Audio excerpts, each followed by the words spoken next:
Ljudje in ljudine, poslušate 210. epizodo 7. sezone podcasta Obot, podcasta, v katerem za vas gledamo, spremljamo, beremo, preizkušamo in poslušamo serije filme, risanke, špile in knjige vseh žanrov, od F do Z.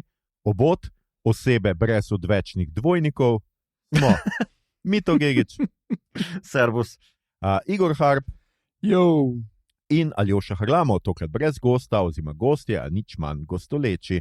Današnja epizoda je posvečena znanstveno-fantastičnemu, akcijskemu, komičnemu filmu Mickey 17, ki ga še vedno lahko ujamete v kinih. Se je bil premierno prikazan pred 2 tednoma, če sem jaz prav zračunal, kdaj bomo tole objavili in kdaj snemamo.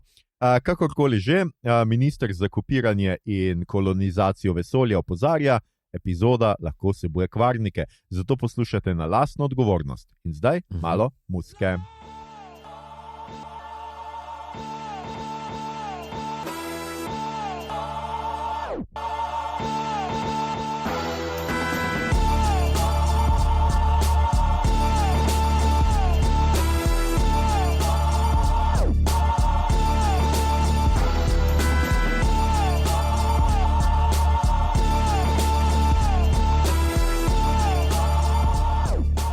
Ja, skratka delamo Mickeyja 17, ne vem, je to po moje po slovensko tako, Mickey 17. A je to? Ja. Kaj? Ja, kaj pa bo? paket. Ja. Da.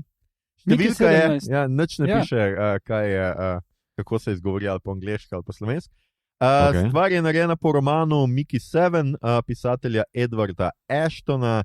Gre pa že, kot sem rekel, za znanstveno-fantastični akcijski film, črno komedijo, ki jo lahko, verjamem, še vedno lahko jamete v najbližjem komercialnem kinu. Sicer pa ustvarjalci, torej režiser je Bong Joon-ho, ki je naredil med drugim Memories of Murder, pa The Host, Snowpiercerja in pa seveda Parasite, Parazita leta 2019, o katerem smo med drugim govorili v naši 159. epizodi. Potem pa imamo še seveda pisatelja, ki je naredil knjigo Edwarda Ashtona, ki je naredil tudi kar nekaj knjig za sabo. Najnovejša je The Fourth Consort, ki je šla, mislim, da prejšnji mesec, tako da če bi radi brali kaj novega. Drugače pa je Mickey ima nekakšno nadaljevanje, če sem prav razumel, to je le Mickey 7, je šel leta 2022, nadaljevanje pa je Antimatter Blues iz 2023. Zdaj pa ne vem, Igor, si ti obe prebral slučajno? Ne, meni se je zdela zgodba Mickey 7 toliko v redu zaključena, da ko sem na hitro prebral, pač zakaj se gre v nadaljevanju, sem se odločil, da me ne zanima. Ker se mi zdi, da tam, kjer pustiš štorijo, je čist v redu, zdaj še naprej te iste like vlačiti na neko novo pustolovščino ali pa karkoli, se mi je zdelo brez veze. In, ampak skratka, film je samo po prvi knjigi. Torej. Film je samo po prvi knjigi, konča se, mislim, ful je sprememb, ampak se konča na bolj manj isti točki. In ne vključuje pač tem iz nadaljevanja, ampak prav to. Pa knjiga Mickey 7 je super, no to moram reči. Mogoče ni bilo razvidno iz tega, da sem rekel, da nadaljevanje je nepotrebno, ampak ta pa mi je bila zelo všeč. Ok, super, skratka priporočamo tudi knjigo, tudi Igor bo kasneje povedal, kaj je drugače, kaj so te velike razlike. Zdaj pa preden gremo na obnovo, skratka pogledamo še v filmu igra seveda Robert Pattinson v glavni vlogi, on je Mickey Barnes oziroma Mickey vseh 18 Mickeyjev, kolikor jih je. Je expendable, potrošljivec, sem jaz to prevedel v slovenščino. Drugače imamo še Naomi Eki, ki igra Nasho Barrage, njegovo punco, Stevena Yeuna, ki igra njegovega partnerja z Zemlje, Marka Ruffala in Toni Collette, ki igrata nekakvi vodji odprave, vodji nekega kulta, vodji v bistvu ta glavna bogataša, ki sta to organizirala, potovanje na planet Nilfheim. In to recimo, da so tisti glavni igralci v tem filmu in zdaj je tukaj Igor, ki bo povedal, o čem se film gre. Torej, Mickey 17 je znanstveno-fantastična zgodba, postavljena v prihodnost. Mislim, da reče nekaj čez 50, malo preblizu se mi je zdelo v filmu. kjer človeštvo kolonizira planete, zato ker je pač Zemlja fuč. Naslovni junak mora pobegniti Zemlje zaradi dolgov, pa se prijavi v posadko za kolonizacijo kot potrošljivec. Mislim, da so nadomestljivi, rekli temu v filmu, kar dejansko pomeni, da mora delati najbolj nevarne naloge, ker ni problema, če umre, saj lahko vsakič natisnejo novo verzijo. In tako vedno in znova umira in je na začetku filma 17-ka. Takrat se pa stvari zalomijo, ko kljub padcu in grozeči lokalni fauni novega planeta ne umre in potem nastane ta dvojnika, kar je pa strogo prepovedano in poveljnik odprave, trumpovski nekdanji politik Marshall, tega res ne prenese. Tako da to bolj manj, to pol pa pač še pride do cele vojne z lokalnim življem. Tako, staroseljci. Hvala, Igor. Skratka, to je ta film. Če ste ga pogledali, pa že pozabili, če ga niste, pa še naprej poslušate.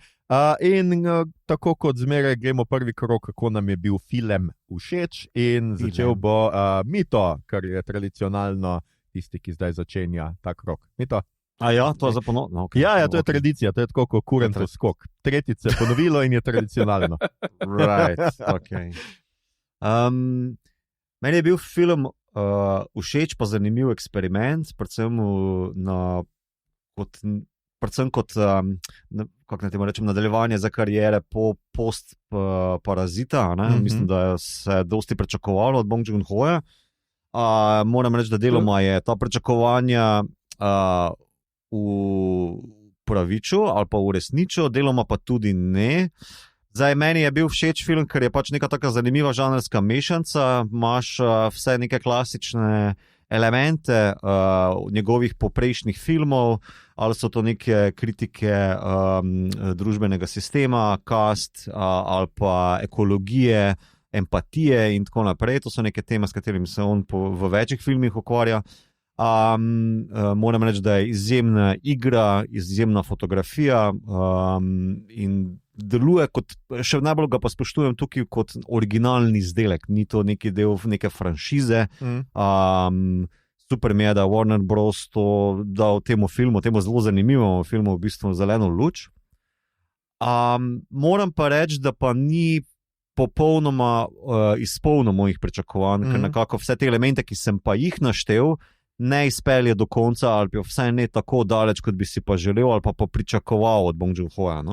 Tako da tukaj bi sicer odprl pač debato, upam, da smo o tem pogovarjali, ker mislim, da vsi ti žanrski nastavki, pa vse te teme, ki jih noter naslovi, pa prijeme literarne in vizualne, ki jih uporabi za naslavljanje teh tem, nekako na pol izpelje. In mislim, da je malo škoda. Pa ne vem, je to problem se stopa v blockbuster ali je problem žanrske mešance. Ne vem natančno, kje bi tukaj tale minus, na kjer pedestal bi ga položil. Igor, kako se je tebi zdel film? Meni se je zdelo zelo zabavno, ko je Mito Gliha rekel, da ga je zanimalo, kako bo post-parazitska delo Bong Joon-hoja, zdaj ko ni več parazit na plečih korejske družbe, ampak snema komercialne filme, ki prinesejo denar sami po sebi. Tako da, všeč mi je ta kapitalistični pristop, Mito. Ni zakaj.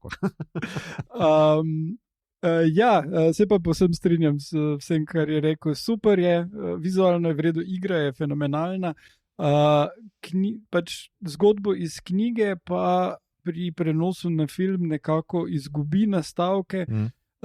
Mislim, da mogoče so stvari ostale na pač pri montaži izpadle, ki bi se malo lepše povezale. Hkrati je ta karikatura Marka Ruffala, tega poveljnika, ki ga igra Ruffalo, malo preveč klovnovska žena.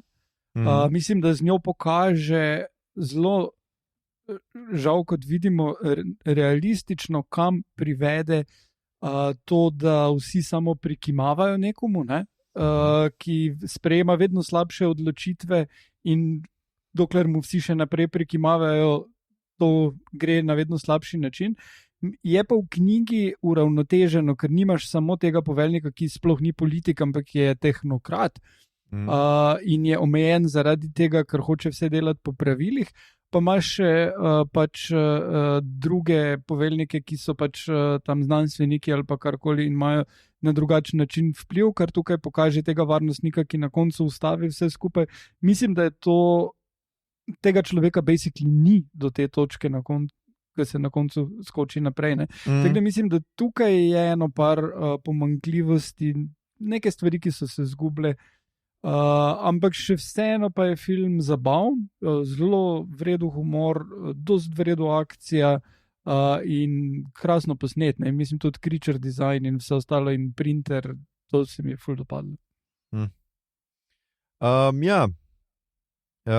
Tudi jaz nekako mislim, da smo vsi nekako tam. Ja. Meni je bil film, bom rekel celo tako, do prve polovice nekako zelo všeč, do tistega trenutka, ko spremljamo Mikija in njegovo življenje, pa do tistega, ko 17 spremljamo, pa do tistega, ko sreča 18. Potem pa nekako se mi je zdelo, da je film šel v drugo smer od tega, ne samo kar sem pričakoval, ne samo tega, kar bi se mi zdelo zanimivo, ampak tudi predvsem mislim, da je malce mogoče zgubo in je šel še neke stvari še enkrat povedati, ki jih je že prvi del povedal. In to se mi je mogoče zdelo malo tako nenavadno, predvsem se strinjam, jaz sem tudi včeraj prebral to kritiko Ane Jurc, ki mi jo je Mito takrat priporočil, se strinjam tudi jaz z Ano Jurc nekako, to, da gre za v resnici nekako reciklažo njegovih tem iz prejšnjih filmov, od skratka podnebne katastrofe, več kot očitno je, da se Zemlji dogaja nekaj, skratka, da je podnebje problematično, ne, zato ljudje bežijo z Zemlje. Potem je tukaj vprašanje živali, našega odnosa do živali, do biti, kakorkoli. Ne vem, če lahko te gumazljivce imenujemo živali, ker so v bistvu inteligentna, čustvena, komunikacija sposobna bitja. Živali so, ampak ok. Ja. Okay. Nadaljuj. In pa seveda tudi kapitalizem in to, kako smo za kapitalizem pogrešljivi, kako smo nadomestljivi. Ker se mi je zdelo zanimiv ta moment, da tukaj imamo skratka nekoga, ki ga klonirajo, ponovno natisnejo, hkrati mu pa prenesejo zmeraj spomine. Skratka, ne gre za nekoga, ki se spominja. Zdaj sicer nič se ne spuščajo podrobno v to, tako da nič ne zvemo v resnici, česa vse se spominja, do katere točke se lahko spominja stvari, kako ga sploh kopirajo, ker če se on samo dnevno uploada, potem trenutek smrti vseeno ne bi smel biti zapisan v spominu. Hkrati pa ga vsi sprašujejo, kako je večkrat umret in tudi on govori, da je neki potem na koncu oziroma neki na zadnji tretjini začne govoriti o tem, kako je kljub temu, da toliko krat umre, še vedno grozno. Skratka, zdelo se mi je, da je film mogoče premalo raziskuje ta del, skratka, kaj je kopija, kaj je izvirnik, kakšen odnos je tu pa s temi neknimi smrtmi. Tako, mislim, meni sicer tam sam ta creature design, se pravi dizajn teh bit in se mi je zdelo, da sem jih že videl nekje, da ni bilo nič tako zelo, zelo novega. Hotel sem pa edino reči to, ker je Ana Jurc napisala, da mogoče pozneje ne pozabimo, jaz sem itak narobe prej izgovoril. Niflheim je, skratka, v nordijski kozmologiji je Niflheim zaledenela posmrtna dežela tistih, ki niso dočakali junaške smrti. Jaz predvsem film vidim kot neko kritiko tega, da namesto da bi reševali Zemljo, bogataši pravzaprav zdaj že razmišljajo o kolonizaciji drugih planetov in o odhodu z Zemlje. Tako se meni. Ja. Mislim, da en Neil deGrasse Tyson YouTube video kroži naokrog, ker so na enem podcastu ga vprašali, kako on, kaj misli on o Muskovem planu naselitve Marsa, pa je prbil, mislim, da je bistveno cenej Zemljo rešiti, kot pa naseliti Mars, če se že gremo okrog keša in tu se mogoče. Ena taka dobra, da se da dobro podčrtati to logiko tega, da bi se selili navzven, če še imamo doma rešljive izvedbe. Skratka, na tej neki prvi ravni definitivno govorimo lahko tukaj o satiri, ne, ki je zelo, bi jaz rekel, na nek način aktualna, če tudi gledamo kot tega Kennetha Marshalla, ki ga igra Marko Ruffalo, kot na neke vrste Trumpa. Ja, no. Ja, jaz imam precej problemov s to karakterizacijo, oziroma s tem, s to primerjavo. Ne. Vem, da se zdaj studio se tega izogiba, zato so najbrž tudi film zamaknili zraven reshootov, pa Ruffalo sam je javno rekel, da se ne gre tega, ampak na deloma je očitno in deloma tudi razumem, zakaj se piše o tem, mislim pa, da je ful nepošteno, ker precej grozno obarva film. In mislim, da je v bistvu malo obarva film za tistega, ki to ni gledal. Kar bi jaz raje rekel, je, da imaš v bistvu mogoče bolj to narcisoidnega tehnokrata, ki je bil sicer neizvoljen, 2-krat popuščal na volitvah, in da se preko influencerjev in pa medijev v bistvu skuša obdržati na oblasti. Ne. Zdaj, to je lahko marsikeri politik, ne, danes. Ne. Trump je sicer najbolj očiten primer za to, tako da razumem sicer, zakaj se uporablja ta primer. Mislim pa, da je mogoče potem malo preveč politike tukaj noter upleteno pod neko postbranje. No. Tako da zato imam malo problem s to karakterizacijo. Jaz se absolutno ne strinjam s tabo. Jaz samo mislim, da je edini problem tega filma, da ni prišel pred volitvami ven, zato ker poudari, da je on na tej točki, kjer je, zato ker je izgubil volitve 2-krat. In vem. Točno na to cilja, da bi s tem, če bi Trump izgubil, bi bil tak sad loser, ki bi pa še vedno imel te fanatike. In če pogledaš druge, to je pa bistvena razlika med Trumpom in temi posnemovalci. Orban nima fanatikov takih, Bolsonaro tudi ne. Duerte, a so kje protesti proti aretaciji Duerta? Niti približno, ne. In tudi mislim, da je zato Trump ne samo najbolj očitna primerjava, ampak da je prav namenoma John Bong-ho dal Trumpa, je pa film nameraval priti ven pred volitvami, oziroma je računal, da bi Trump spušil. Obvisli pa se studio, ki ga vodi Trumpov nekdanji prijatelj in tekmec, in mogoče zdaj spet prijatelj, ne bo šel tega, da bo rekel, da je to kakršnokoli navezava na Trumpa. Z mano ne boš imel krega okrog tega. Jaz mislim, da pač pri meni, v mojem branju ali pa tega filma, lažje operiram s tem, s to sliko, kot s njo jaz postavil, ne, zato ker mi več interpretacij mi odpira. No? Ko zaklepam v Trumpa, noter mi je boring, no, očitno. Je pa ena bistvena razlika glede na knjigo. Ne? In v knjigi je namreč not Musk. Dobesedno, tukaj imaš pač, zakaj so multipli prepovedani, imaš tisti primer z psihopatom. To je tudi v knjigi. Poleg tega pa je v knjigi še primer enega milijarderja, ki je obseden z vesoljem in si nabavi nek manjši planet, ki ga poseli s samim sabo in začne napadati sosednje planete, da bi jih pač koloniziral še naprej sam. Zakon, ta film mi daj star, to Malkovič in Space. Cool. In tole je čist gre na Muska in tam je, da pač pol na eni točki vlade sveta se odločijo, da je to treba prepovedati, njega pa, mislim, basically razstrelijo planet in to ga uničijo. In se mi je zdelo zanimivo, da se je Bong Joon-ho odločil pri adaptaciji ta del pa ven spustiti. Pač, ja, to mi je bilo všeč. Drugač pa je v knjigi dosti bolj razloženo to, kje se kopirajo možgani njegovi v pač tisti data. In on v bistvu vsake toliko noče tega narediti. Ne? Parkrat imajo, da ga tudi posnamejo medtem, ko umira, zato da vidijo, kaj se zgodi bolj ali manj. Ampak v glavnem pa on nima posnetkov do tiste točke, pač do neke točke, ne vem. Pa tukaj je prikazano, kot da ga pač pošljajo ven, da bo umrl zgolj in da vidijo, kaj je, ko on umre. Tam pa recimo je ful razloženo, da pač če se zunaj nekaj pokvari in pač ker je zunaj ful sevanje, ti lahko pošlješ ven katerokoli elektronsko napravo, pa bo v pol sekunde crknila, medtem ko človeško telo prenese ful več sevanja in še naprej lahko deluje. In je to point tega, da njega ven pošiljajo zato, da bo umrl, medtem, ko pač roboti določenih teh stvari ne morejo narediti. Ne. Poleg tega pač imajo omejene resurse, pač nimajo tovarne robotov itd., ne.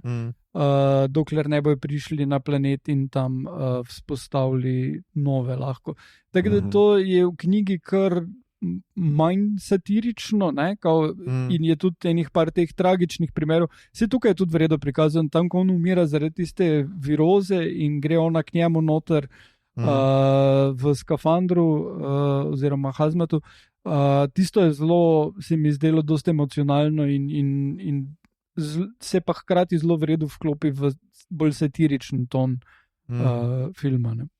Ja, vse tukaj mogoče, pač nobena ta interpretacija je zveliko, da ni 100%, oziroma film skuša biti nek kompleksen odgovor. Jaz tudi mislim, da je tukaj v Marshallu nek miks tako Trumpa kot Elona Muska, tako teh tehnoloških biljonarjev kot nekih religioznih voditeljev, ne, ker ta del, ta prepoved kopiranja je res vsaj tam prikazana, kot da je bila narejena na osnovi religiozne miselnosti, da ima vsako telo eno dušo, oziroma da eno dušo lahko samo seveda ima eno telo.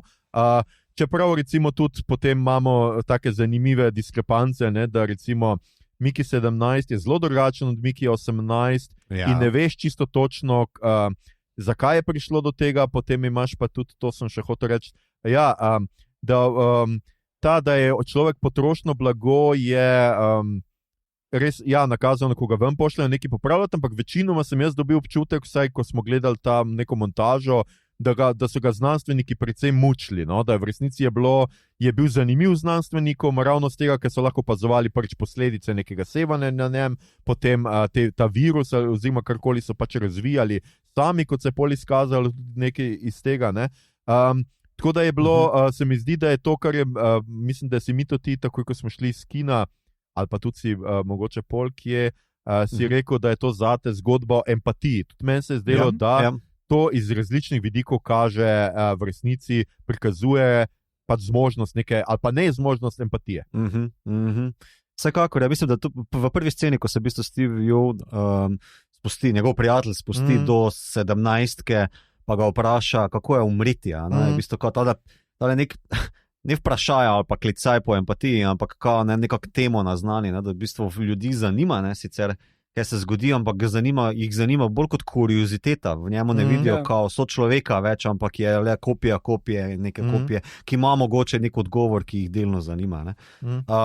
Ja, mislim, da če bi šel zdaj tukaj skočil korak naprej, pa rekel, da pač če je empatija vzpostavljena kot tema, mislim, da je ne razišče dovolj dobro, da je pač zgolj nastavljeno kot neko vprašanje, ne, in tako se zgodi tudi pri ostalih temah, ki jih nastavi tudi v smislu potrošno blago, delavstva, kapitalizma in tako naprej, je v bistvu vse zapakirano v, kar bi jaz rekel, satira light, neki Bud Light, rečemo temu.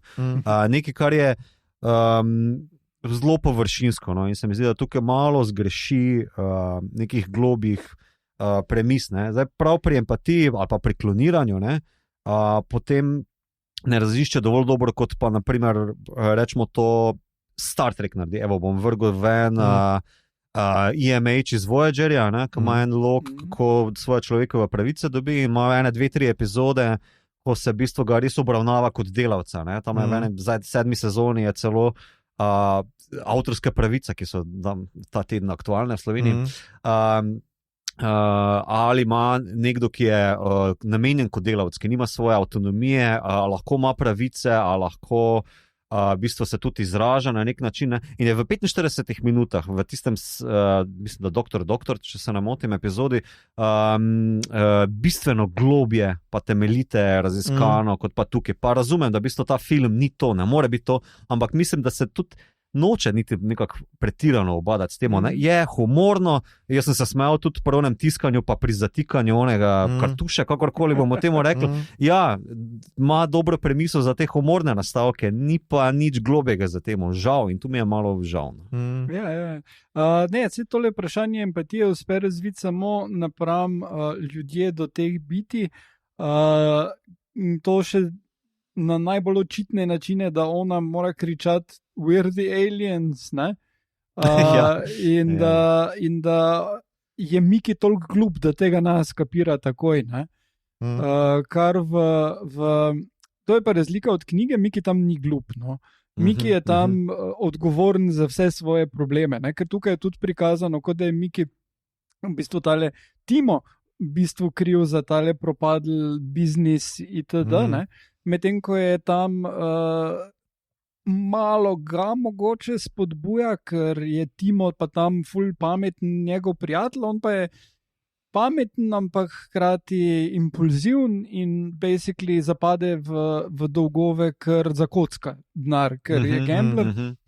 In tudi še to je, da se na Zemlji dogaja začetek in uničenje klimatske katastrofe in to je Bong dodal, ne. Tam je kolonizacija že dobro vzpostavljena in on je na enem majhnem planetu, kjer je populacija, ne vem, nekaj čez 10,000 ali 20,000 ali nekaj takega. In ko se zameri gangsterju, pač res nima kam pobegniti, ne? Razen v vesolje in potem gre takoj na to zadevo. Tako da je tam Miki definitivno dost bolj aktiven, ne? Ker tukaj vseeno ljudje okrog njega so tisti aktivni, on pač na koncu ob pomoči 18-ke v bistvu naredi nekaj, 18-ka je aktiven, 17-ka je celcaj dost pasiven. Tako da to se mi je zdelo, da zaradi tega, ker imaš toliko neaktivn lik, se zgubijo glih ta vprašanja, ker on je empatičen zato, ker je počasen, malo to da vedeti, da on nič noče tem bitjem, ampak tudi ne zašteka, da mu one hočejo pomagati, dok resno razmišlja o tem. Medtem ko 18-ka pa pol takoj gre, dajmo kar razstreliti one, da rešimo ta bitja, ki so takoj ko zašteka to. Pa Timo ta ubit. Aha. Ne, mislim, da mislim, da dobro deluje Miki tukaj kot malo bebav, no, zato ker je ok vstopka tudi za našo perspektivo, da se potem ta empatija lahko preklapla naprej. Hkrati pa boljše deluje potem v kontrastu z ostalimi liki, ne, ki ga sprašujejo ali o tem, kako je umreti, ali pa potem, kako sam skuša se upeljati v razmerja nazaj z, kak je že ime? Liku, njegovi punci, no? Naša, ja, no, skratka. Da se v bistvu tudi ono v središče kot tisto vprašanje empatije, ne? Kljub temu, da je pač neka plitka izpeljanka tega, da ni zgolj odnos do drugih, ne? Ampak odnos do njega, ne? Je tudi empatično vprašanje, ne? Ali ima nekdo, ki mu očitno kopiramo še dušo, sploh je lahko predmet empatije ali ne, ne? Torej, ali pa potem, da sugeriram to preko satire, ali je potrošni delavec lahko predmet empatije, naprimer, ne? Je pa glede na tole vprašanje duše in vsega, ne, očitno so razlike med Miki, ne? Ampak naša je v vsakega zaljubljena, ne? To je kar tak nenavadno, ne? Ker v bistvu, če imaš nekoga, pa se ti bo ta človek s katerim si partner spremenil vsake toliko, opazno spremenil, ali bi te to odvrnilo ali ne, ne? Ona v bistvu hoče samo več njega. Glej, jaz mislim, da sicer, če je ta drug lep kot Robert Pattinson, te pač karakter njegov ne zanima tako zelo, ampak drugače, Igor, tukaj si seveda prši, jaz mislim, da do še enega ključnega vprašanja tega filma, ki ga vam zdaj postavljam, seveda, ali bi imela trojčka samim sabo? Ne. Ne, sorry. Direkt ne. Mita, pa se to si sam ti. Jaz imam sam sebe pun kufer. Jaz pa sem mnenja, da se mora človek imeti samega sebe rad. Zelo dobesedno, mislim, tako zelo vredo za eno mentalno stanje, da imaš dobro samo podobo in Okay. Aljoša?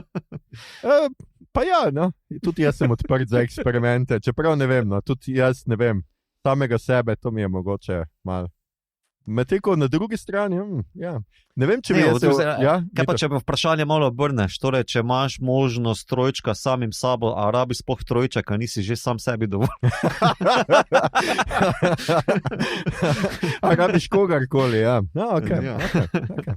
Drugače, tole je tema, ki je v sodobnem sci-fi se občasno pojavi v sploh bolj humornih, humorističnih zadevah in je zabavno.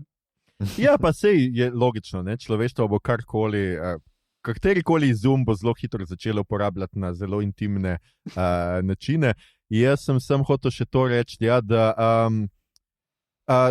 kar se navezati na tisto, kar sta prej povedala, meni se tudi zdi, da je zanimivo, ker Miki 18, se pravi 18-ka, prej nekako pride do neke lastne individualnosti, ne? Ker ko imamo seveda dva, je tukaj pride do problema individualnosti, čeprav sta različna med sabo in kot smo že rekli, dejansko ni problem individualnosti, ker sta dovolj različna med sabo, ampak 18, jaz mislim, da mi je zanimivo, da pri tem, ko seveda umira v službi, rečemo temu kapitalizma, pa nekega pač napredka, tehnologije, pa ne vem kaj, se na koncu odloči, da bo pač umrl, da bo imel individualno smrt, skratka, da se res ne bo nadaljeval, da svojih pominov ne bo prenesel in v resnici najde svojo svobodo na nek način v smrti, ne? V žrtvovanju za druge, hkrati pa se žrtvuje za ta bitja in maščuje pač Kennethu Marshallu dejansko za vse, no? Ker več kot očitno je, da Miki 18 pač zna tudi sovražiti, kar 17 nekako ne zna. No. To se meni bolj zdi zanimivo vprašanje, zraven tega njegovega žrtvovanja za dobrobit neke skupnosti ali pa kolonizacije ali pa Miki 17 ali razmere, kakorkoli. Kaj njega radikalizira? Ker on je v bistvu neki radikalni element delavske družbe oziroma potlačenih, medtem ko 17 je popolnoma pasiven, vdan v svoj podpis in usodo, 18, ki se pa zgodi, ne vem, Marx ali kva je, da je rdečo knjižico našel v svoji sobi. Ne, sej, vedno jo je imel, samo nije znal prebrati. Vse tukaj je to, ravno to ključno pač vprašanje. Ne? Zakaj sta ona tako različna, da tukaj pač je res 18 pripravljen pač biti res popolnoma aktiven in popolnoma drugačen in res si zaslužiti. Ali je neka simbolna fora 18 je polnoletnost in on, ko odrasteš, postaneš radikalen in samostoj. To je zanimiva ideja, ne? Ampak John Bung-ho je rekel, da je številka 17 na mesto 7 izbrana zato, ker ga je hotel 10-krat več ubiti. Drugač pa je razložil, da je... Torej, tu je prvo na IMDb-ju je to, da je on povedal, da je razlika v tem, da je 18 ima napako, zaradi katere je bolj impulziven in ima večji libido. Sure. To bi lahko v filmu povedal. Pri printanju je ena barva se razmazala in kartuša strošla, črna zmanjkala. Ja, hvala Igor, tudi, da si me popravil domnevam, da si to bil ti v scenariju, ker seveda gre za brizgalni tiskalnik, ne tist vleče semen tja in tukaj res deluje ta tiskalnik včasih, kada je mal brizgalnik, kada se mal zatakne in ga potegne semen nazaj. Ja, tudi recimo pri tem pritiskanju, pri tem samem aktu tiskanja in prikazu tiskanja se dostkrat se vidi, kako pač ti ga res znanstveniki jemljajo kot samoumevnega, ker niti mu ne stavijo pladna spodi, ampak kar pač večkrat pade, kar zleze in pade ven z mašine. Čisto pozabijo na njega, on na tehniki igra videoigre, se ne ukvarja niti z njemu. Čeprav je pač ta znanstvenica, mislim, da je Dorothy, ne, Patsy Ferran, ki tudi bitja, recimo, naredi tisti komunikator z bitji, je tista, ki pač ima neke vrste, se vidi, da ima neko simpatijo do Mikija, da ima neko empatijo do njega, vsaj na neki ravni, ne dovolj očitno, da bi ustavljal vse skupaj, ampak nekaj malega. Pa tudi tale, kaj je že vodja varnostnikov ZIG, Steve Park, ki ga je Steve Park. Malo sicer smešno, nekako čakajo na tisto, da jo bojo aretirali, kaj je že Toni Collette oziroma Ilfo, ker bi jo lahko že zdavnaj prej, se je posnel že tiste njene maščevanje, ampak šele ko se naša sama osvobodi, se odločijo, da bojo posegli vmes in pač naredili en mini državni oziroma kaj je to, raketni udar ali kaj, puč, rečemo. Puč je, ker so vojska. Tak, ja. Ali pa mutiny, oziroma kako se temu. Ja, ne. Kako se reče po slovensko? Mislim, da je samo upor. Ja. Upor, ja, ok. Ja, mislim, da ni nič posebej brihtnega. Ja, kaj kako pa? Pa? Ja, Mito. A smem? Ja. Kako se vam zdi ta kontrast med temi pretiranimi liki? V igri je v bistvu ogromno pretiravanja. Ana Jurc je omenila in se strinjam, da Mark Ruffalo nekako nadaljuje to pretiranost iz Poor Things. Poor Things. Ja, Toni Collette je izjemna, moram reči. Ki obsedena z nekimi recepti, omakcami, sos. Skratka, to. Pol pa Miki je tudi igral na nek način bebavo in ponižano, 18 sicer bolj uporniško in agresivno. Pol imaš pa te umestne like, tudi Steve Yeun je igral nekega, kako bomo temu rekli, oportunista, no? Ki pač prijatelje izkorišča za to, da preživi na nek način in tudi pretirava. Pa v bistvu imaš potem ta nek šopek teh vseh pretiranih likov, ki na nek način dela, na nek način pa tudi ne, pa ne vem še, kako se ta kontrast obnaša. Kaj vidva mislite? Igor? Meni se zdi, da je lušno, ampak deluje bolj na ravni satire, kot pa na ravni nekih sporočil na koncu. Tako da se mi zdi, da so to hoteli, ne se tudi, če primerjaš recimo in s Parazitom in z Hostom, imaš te junake, sploh glavne, ki so zelo karikature, ne? Ampak potem, ko so pa ključni trenutki, pa jih se pokažejo kot izredno čustveni in celoviti. Ne? In tukaj tudi imaš to samo, ampak tukaj je predvsem naša taka, ne? In še to samo v kratkih trenutkih. Drugi pa pravzaprav ne. Mislim, ker tale Timo, ki ga Steven Yeun igra, ni nikoli nič posebnega. Njim in tudi vsi ostali ostanejo zelo, zelo karikature, ne? Te osnovment, Aljoša, če smem na hitro, ker v bistvu njegovih prejšnjih filmov, rečemo Snowpiercer, se mi tukaj vsiljuje, ali pa Okja, imaš v bistvu tudi pretirane like, rečemo Swintonova, naprimer, v obeh filmih, kjer so over the top, tako kot je Ruffalo tle, ali pa Toni Collette, ampak pol imaš pa v bistvu tele protagoniste, ki so pa prizemljeni, dober kontrast z njimi, ker kao, imaš krati igro realizma, pa reizma z nečim pretiranim, nadrealnim, simbolnim, satiričnim. Medtem kot tlele je pa takšen ansambl teh satiričnih nadigranih, kakorkoli, da se ne vem, če se ta kontrast dobro vzpostavi. Ja, jaz tudi mislim, da ni, sploh ni šel na ta kontrast. Ta film je bolj v, zdaj ne vem, je Ana to mislim, da je Ana tudi omenila Don't Look Up, ne? Bolj je tako, da so vsi liki so neke vrste karikatura, vse je nekaj, je satirično pretirano in je malo mogoče res rabi človek malo časa, da se navadi oziroma da pade not in da se prepusti zgodbi, ne? Tako da ja, meni je bila sicer, mislim, da so vsi, zato ker so res dobri igralci, zelo dobro odigrali, ampak nekatere stvari pač so bile itak prekratko, ne? Pač Steven Yeun je noter, 4-krat se nekaj pokaže in je kaj en Deus ex machina, malo požene zgodbo naprej, malo jo tam, drugače pa ni iz njega nič, ne? Še bolje recimo popolnoma nepotrebna tista stranska zgodba z uno punco, ki umre kolegica, prijateljica, ki se pol zaljubi v Mikija 17, in ne veš točno, kam naj bi ta vsa štorija šla, ker sem najprej že mislil, ok, bo pač vsak Miki imel eno punco, očitno, ampak ni šlo nikamor tisto, tako da pol je un golobček, un tip v kaj s tem golobom? Kostumu. Ne vem, we come in peace, ali kaj, ne vem, kaj je hotel s tem. Tudi jaz ne vem, kaj je ta lik. Bela grlca, kako bomo temu rekli, ampak on navaden ulični, umazani. Pač maskota. Mislim, da meni deluje, kot da se je Bong Joon-ho zdelo toliko insane, da imajo pač ameriške srednje šole in klubi te maskote. Ne vem, mogoče jih Koreji nimajo, čeprav na Japonskem jih imajo še več, ne? Tako da je rekel, ok, zihar morajo maskoto zraven vse, tako grejo kolonizirati. Pa ker si mi to omenil, skratka, Toni Collette kot Ilfo Marshall, ne? Ja. Recimo jaz pri njej edino, moram priznati, da ne razumem čisto, če vse ostalo lahko dokaj enosmerno rečeš, ok, Miki je delavc, ki ga je potrošna roba, te živalce oziroma tile gomazljivčki so pač staroselci, ki jih beli kolonizator posod.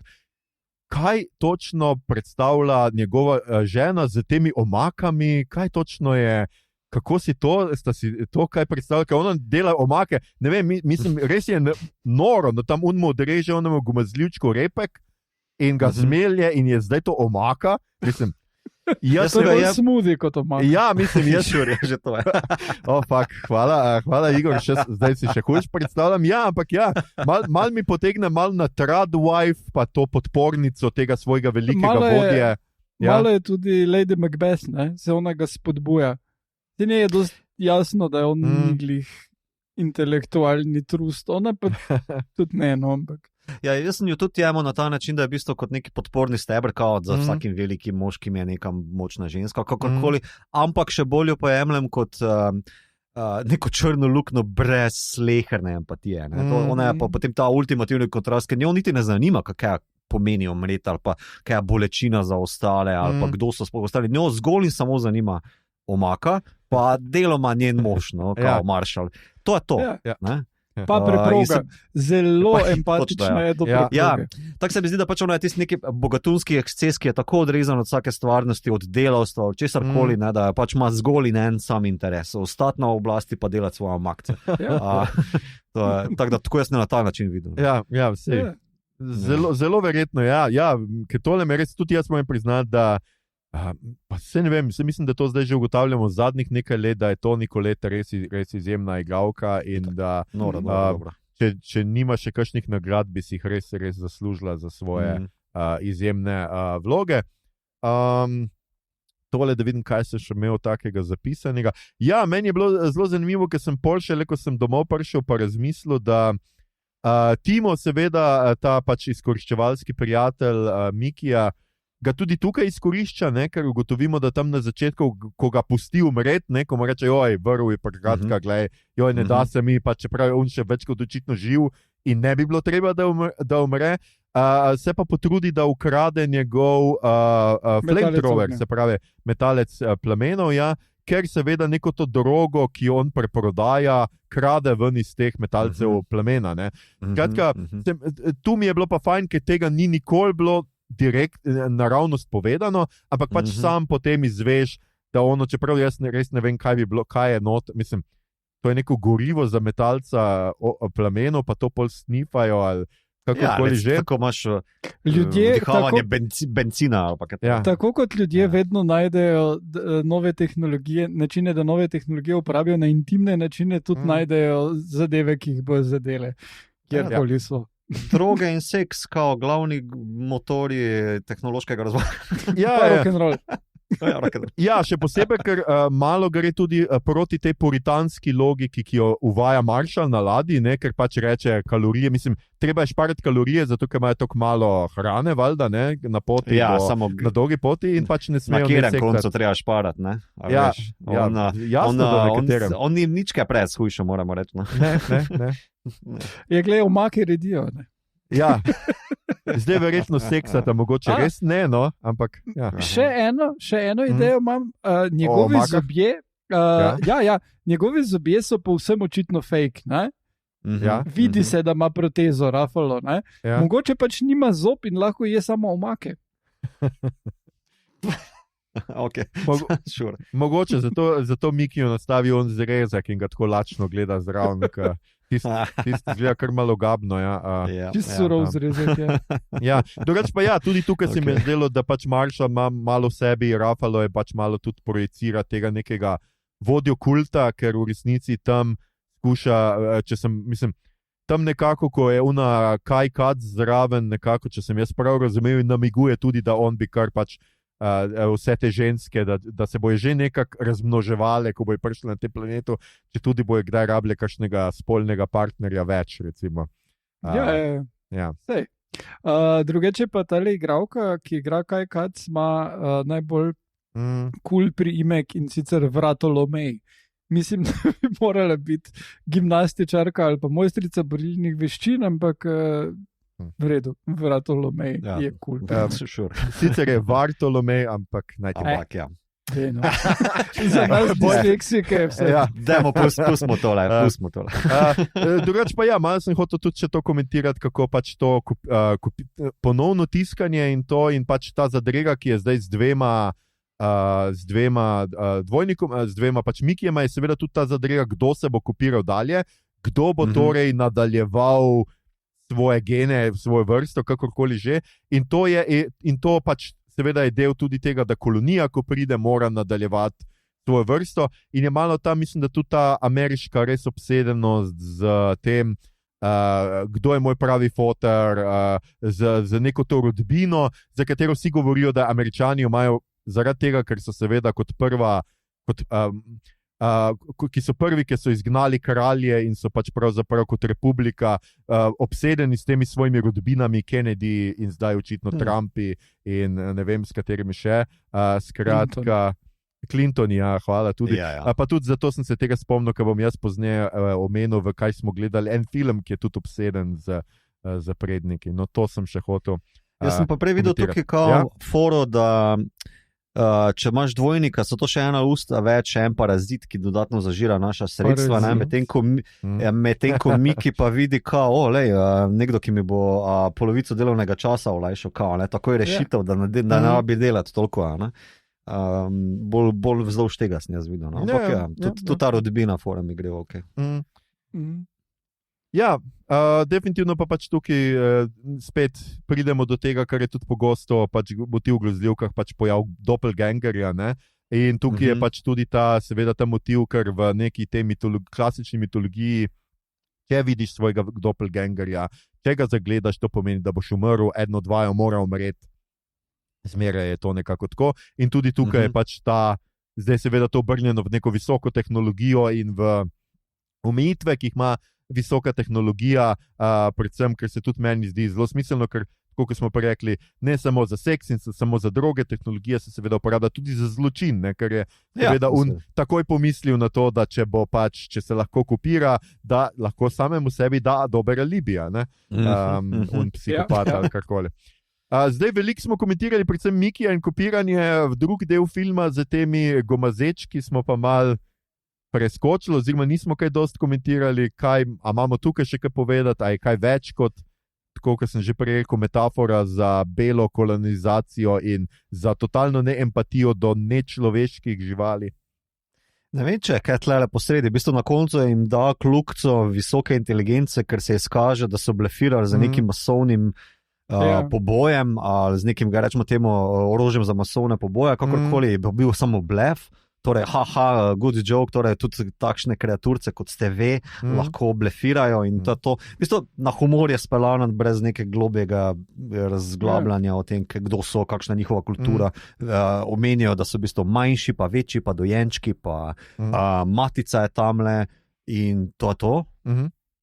Pač, da niso nasilni, kot sprva umišljeni in ja. Žal niso nič neki pretirano razglabljali. Tako da res mislim, da bo ostalo pri tej, vse pri meni je ostalo na tej ravni, kot si ti omenil, pač tema za empatijo, pa komentar na priseljevanje oziroma migracijo na neke že naseljene ozemlja. Ja, pa creature design, čeprav se strinjam, da ni čist izviren, deluje hkrati malo gabno pa cute, oziroma izmenično. Ta manjši delajo cute. Je kar dober balans. Če bi bili del kakšne franšize, kar je sicer mi to rekel, da je fajn, da nisem, ampak če bi bili del Star Wars franšize, bi se zdaj že prodajali po McDonald'sih in po sodbi. Drugač pa Ana Jurc je našla tisto, da so tole križanci med kočiči. Kočiči oziroma kočiči, domnevam, da kočiči so tele prašički. Skratka, tele imajo navadni in kletni prašički, tele take majhne reakcije, so členonošci. Skratka, to in jaz mislim, mene so tudi na to spominjali. Pa meni se je zdelo, da sem v Star Treku nedolgo tega, v enem od Star Trekov se je nekaj takega. Star Trek Discovery, mislim, na prvi sezoni, ko oni raziskujejo ta micelijski pogon, ugrabijo nekega ogromnega tardigrada, oni temu rečejo, Zemlje je to ena mala bakterica oziroma majhna živalca, ki preživi v ekstremnih razmerah.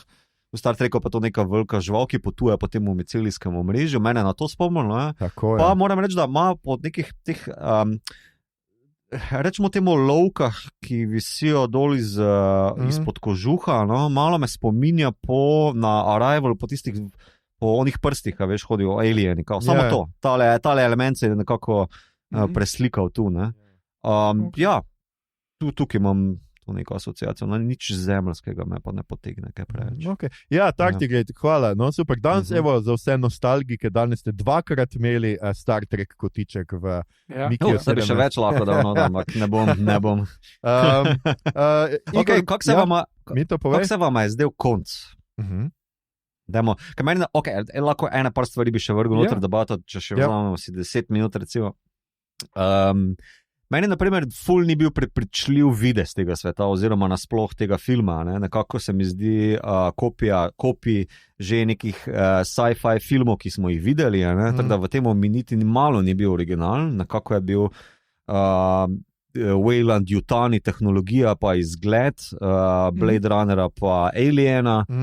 Malo me je na Akiro spominjalo tudi neke določene estetike, tako da v tem smislu se mi je zdel generičen. In se mi je zdela malo škoda, ker če že daš denar, ne vem koliko, 180 milijonov za originalno intelektualno lastnino, mislim, da bi se lahko tlele malo potrudili pa naredili nekaj malo bolj, kljub temu, da vem, da se to film dogaja leta 2054, tako da ne moreš imeti pretiranih odklonov, drugače bi bilo preveč tuje in ne vem kakorkoli. Tako da tu se mi je zdelo malo škoda.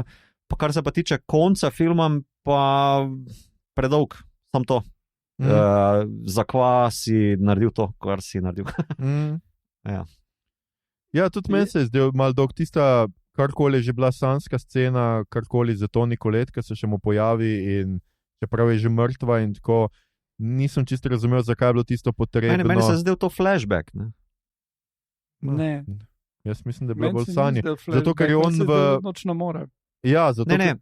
Ja. Meni se pa je zdelo tako, torej oni, ko imajo to proslavo, kjer raznesejo tale kopirni stroj, je 6 mesecev kasneje, ne? Miki v Offu govori, da v bistvu je ona si v zaporu baje, ne?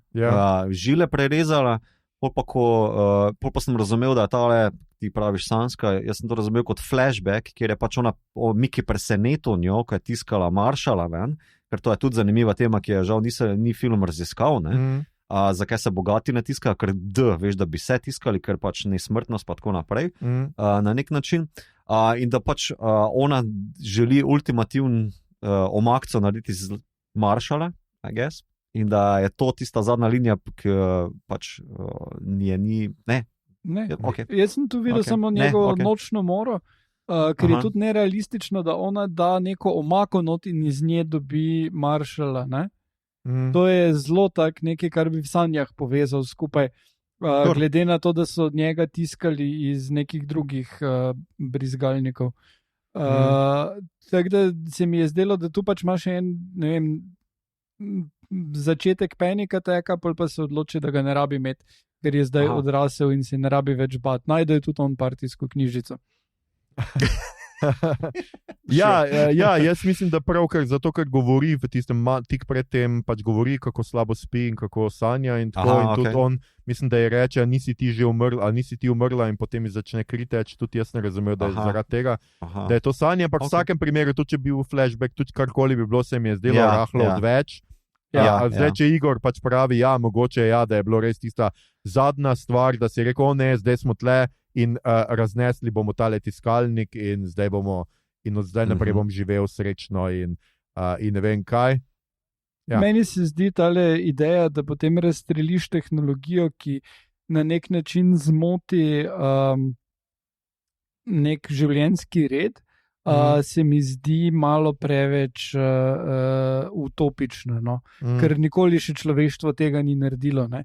Ni zdaj, da smo rekli, tele Starlinkovi sateliti pa motijo naše teleskope, pa v teleskope smo vložili toliko denarja, koristi od Starlinka, pa pravzaprav ni tak ful, kaj če bi jih dol vrgli raje. Ne, noben se ni tega odločil, tudi noben ni rekel, ok, Starlink lahko imaš to gor, samo za vse investicije v vse fucking teleskope, ki smo jih imeli, daj vrniti, izplačati odškodnino. Ne, tudi tega ni noben rekel. Nikoli se človeštvo ne bi odločilo nekaj takega, ne glede na to, da imamo tukaj eno pač neko dost utopično spostavljeno družbo, ki je zdaj razsvetljena naša vodina. Okay.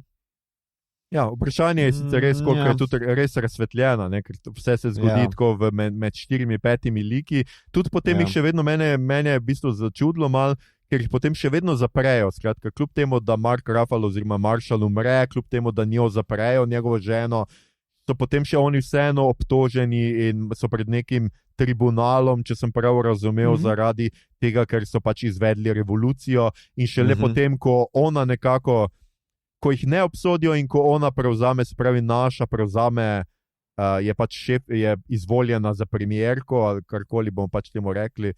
Skratka se vzpostavi ta zdaj civilizacija. Še vedno nihče ne pojasni, kaj jejo na tem planetu, kjer pač ki je v snegu, večinoma in ledu. Ja, ne, sej, bistvo je stvar v tem, da isto kot na vesoljski ladji, oni reciklirajo aminokisline in pač delajo nov glob, pač tole, ne?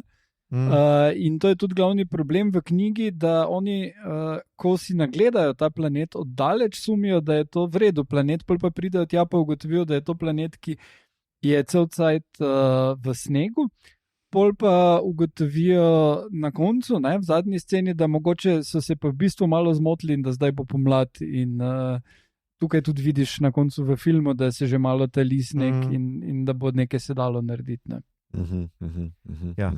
Definitivno pa ima rad ledene pokrajine, naš režiser, ker je to zdaj po Snowpiercerju pač ena taka stvar. Jaz tudi mislim, to nekako to, malo se je vlekel, pač tudi vse tako, kot sem jaz že rekel, meni cel drug del filma se mi je zdel, da smo to že videli, da so Starship Troopers naredili to boljš, da me pač ta dvoboj med temi ne zanima tako zelo, da tudi se mi zdi, da tukaj je šla tudi satira v neke, ne vem kam, pač spopad Marshalla z vsemi temi staroseljci in da je res postala zelo preveč očitna, ne? Tudi potem, ko naša začne kričati na njega, da so oni bili prej tu, mi smo alieni, ne oni in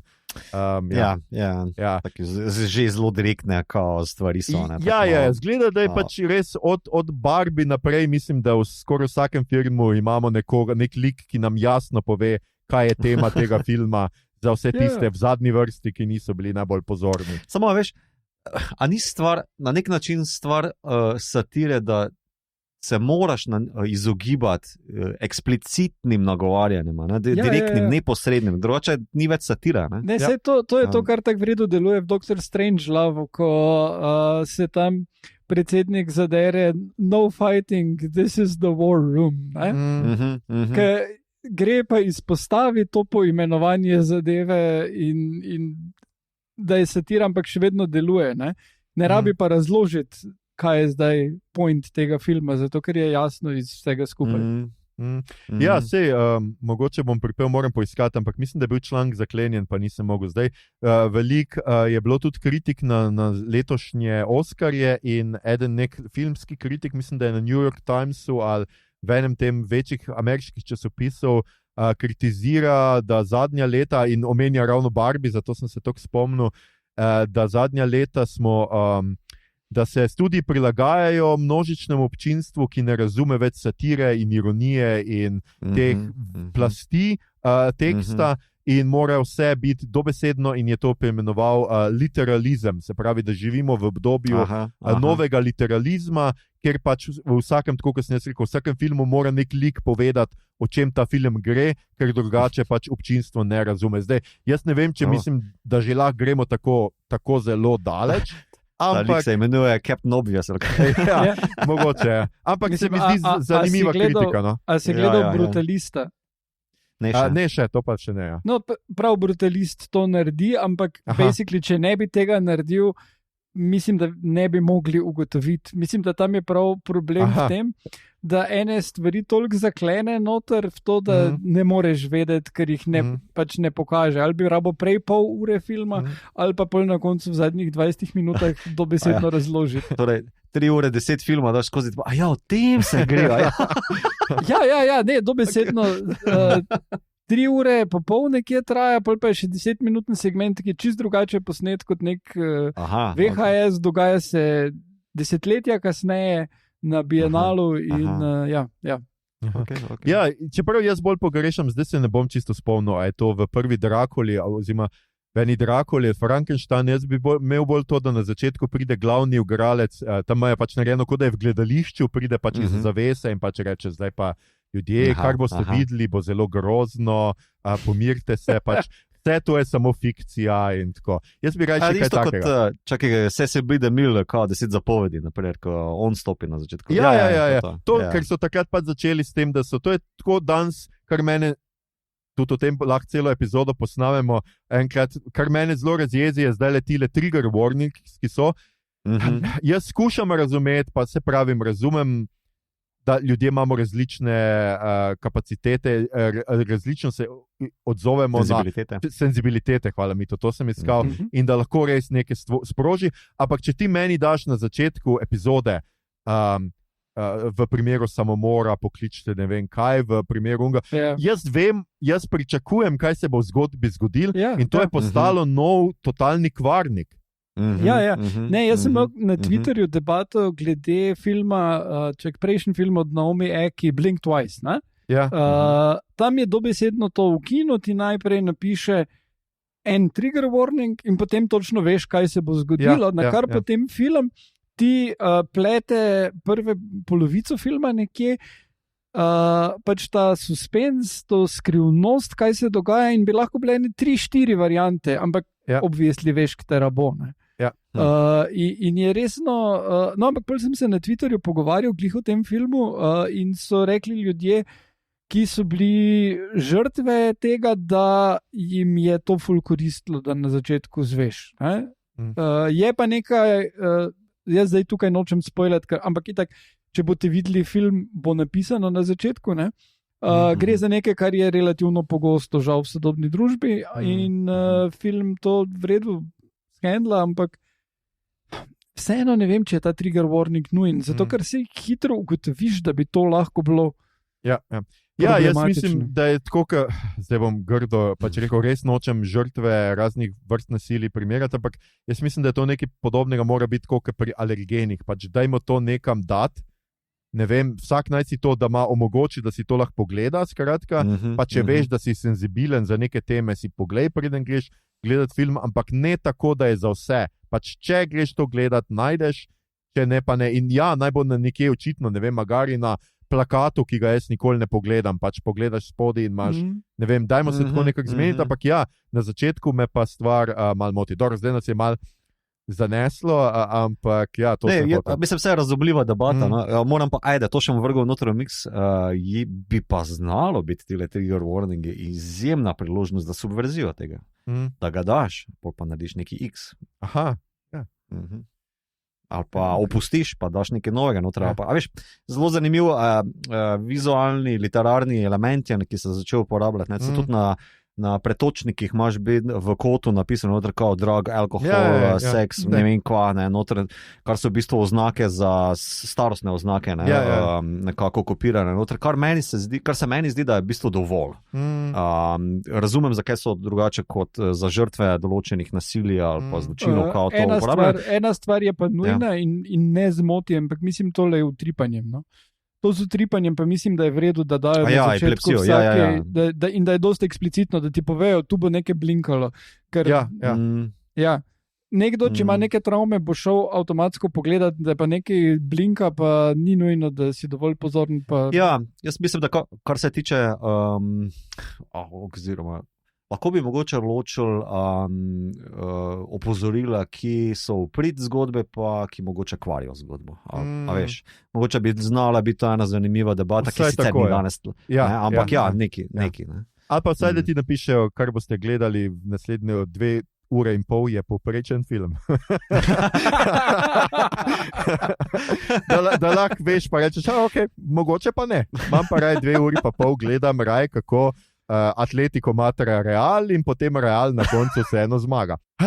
Kratka, dragi naši in moji, če še niste videli filma, ga pojdite gledati. Jaz mislim, da ga še lahko marsikje še vedno ujamete.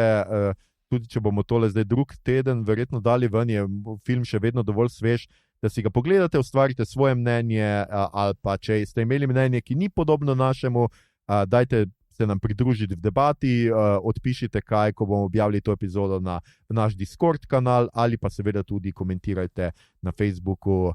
Zadnje čase smo tudi več na Blue Skyju kot na X-u, ampak dajte mogoče tudi na X-u, če še ga uporabljate, ali pa seveda na Instagramu, kjer tudi objavljamo naše epizode.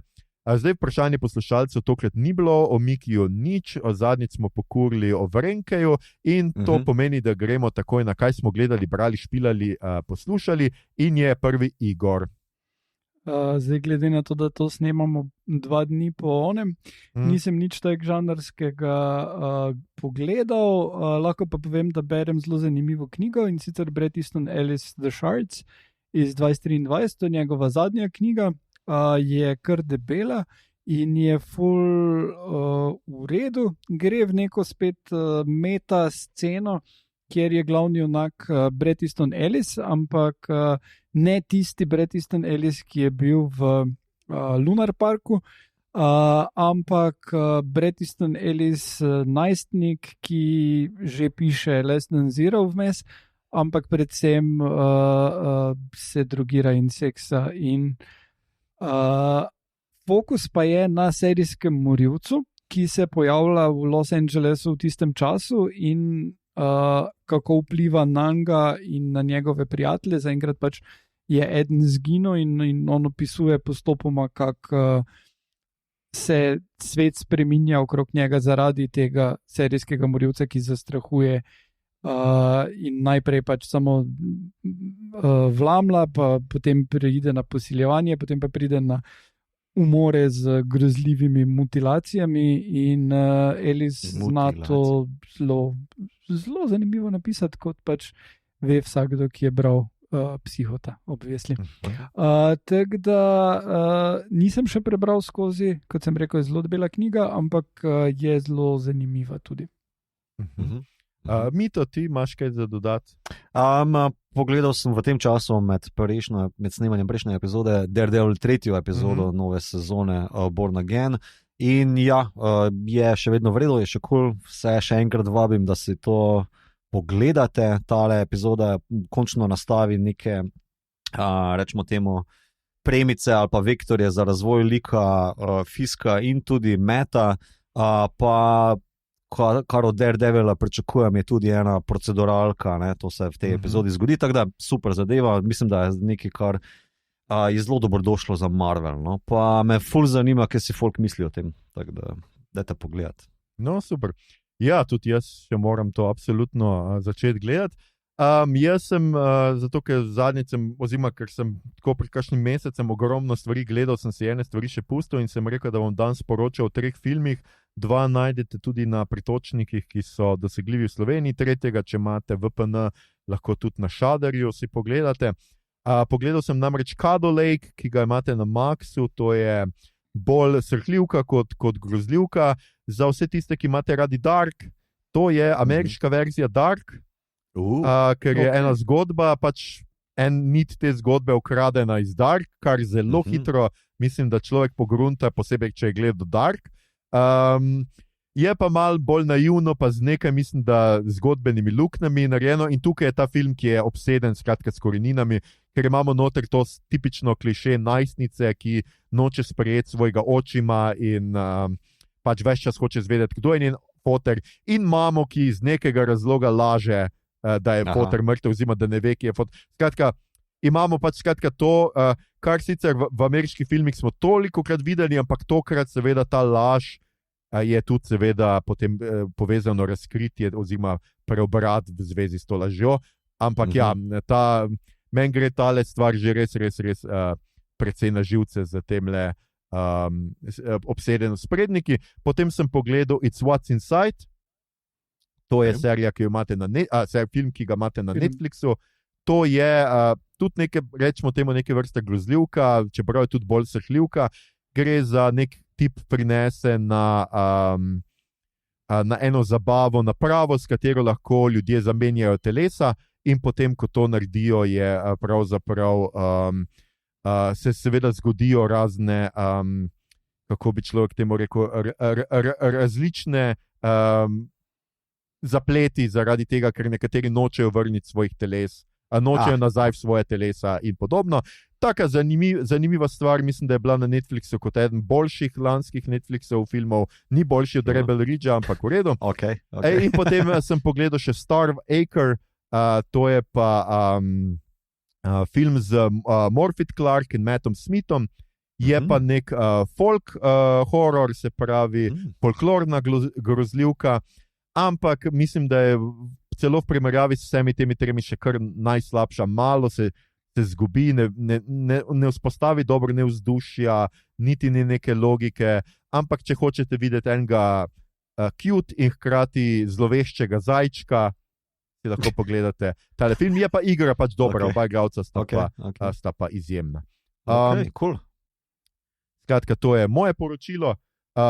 Ljudje in ljudine, poslušali ste 210. epizodo podcasta, ki sliši na ime Obod, podcasta za serije, filme, risanke, špile in knjige vseh žanrov, od F do Z, ki ga gosti mreža Aparatus. Z vami smo bili Igor, vprašanje duše, Harp, Mito, potrošni delavec, Gegič, in Aljoša Trojček, Sabo, Harlamo. Tole epizodo smo znova posneli preko spleta. Zahvaliti se moramo torej našim telekomunikacijskim ponudnikom in Manku Snega. Če vam je bila današnja izkušnja všeč, spremljajte, delite in všečkajte naš podcast, naročite se nam preko vaše najljubše aplikacije in nam tam dajte kakšno ceno, priporočite ga v poslušanje nigerijskemu princu, ko bo znova hotel od vas pomoč.